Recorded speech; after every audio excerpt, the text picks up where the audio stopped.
The Tennessee community has begun mourning the loss of workers killed inside a munitions factory that exploded early Friday. Officials confirming they found no survivors after a tireless search of a massive debris field. Madison Scarpino has more.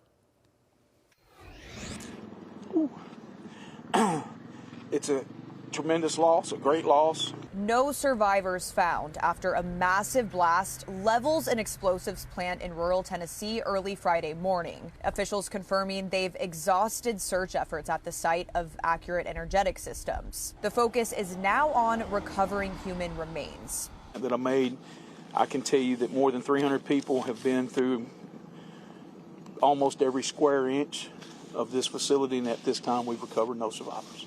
At least 18 people were believed missing Friday. While authorities didn't confirm numbers today, they warned the process of identifying the victims will take time due to the blast site's massive size and dangerous debris field.